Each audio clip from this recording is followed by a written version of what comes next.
36 जिल्हे, 36 बातम्या. News G9 Maharashtra.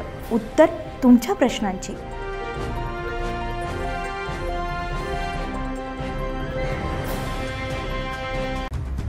सोमवार दिनांक 19 मे 2025 रोजी तिवसा तालुक्यातील गुरुकुंज मोंझरी येथील वंदनीय राष्ट्रसंत श्री तुकडोजी महाराज यांच्या कर्मभूमी महासमाधी स्थळावरील आश्रम येथील सभागृहामध्ये मान्य श्री माजी मंत्री बच्चूभाऊ कडू यांच्या अध्यक्षतेखाली बैठक घेण्यात आली होती. यावेळी उपस्थित कार्यकर्ते बबलूभाऊ जवंजाळ, कार्याध्यक्ष प्रहार महेश बडे, प्रहार पक्ष नेते संजय भाऊ देशमुख, मुख्य संघटक तिवसा तालुका योगेश भाऊ लोखंडे, प्रहार प्रवक्ते जितूभाऊ दुधाणे, योगेश भाऊ बेलखेडे, आर्वी विधानसभा क्षेत्र विधानसभा प्रमुख आदी कार्यकर्ते आणि तिवसा तालुक्यातील दिव्यांग महिला पुरुष एकूणच्या संख्येने उपस्थित होते.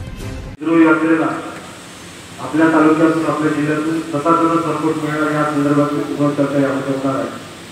त्या व्यासपीठावर उपस्थित सन्मान्य बच्चूभाऊ कडू, कार्याध्यक्ष बबलूभाऊ जवंजाळ, महाराष्ट्राचे सर्व कार्यक्रमाचे आयोजक महेश बडे,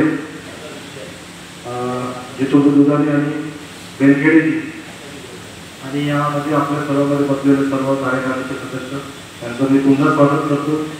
आणि मी या सूत्रसंचालनासाठी महेश बडे यांना विनंती करतो की आपण पुढचा सूत्रचा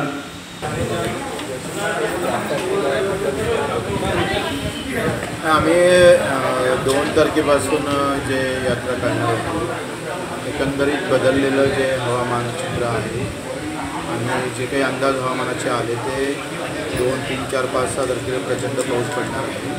त्याच्यामुळं आमची सगळी ताकद आणि पैसा वाया जाणार आहे. म्हणून आम्ही 6/2ची यात्रा रद्द करून 6 डायरेक्ट 8 तारखेला किमान 25 ते 30,000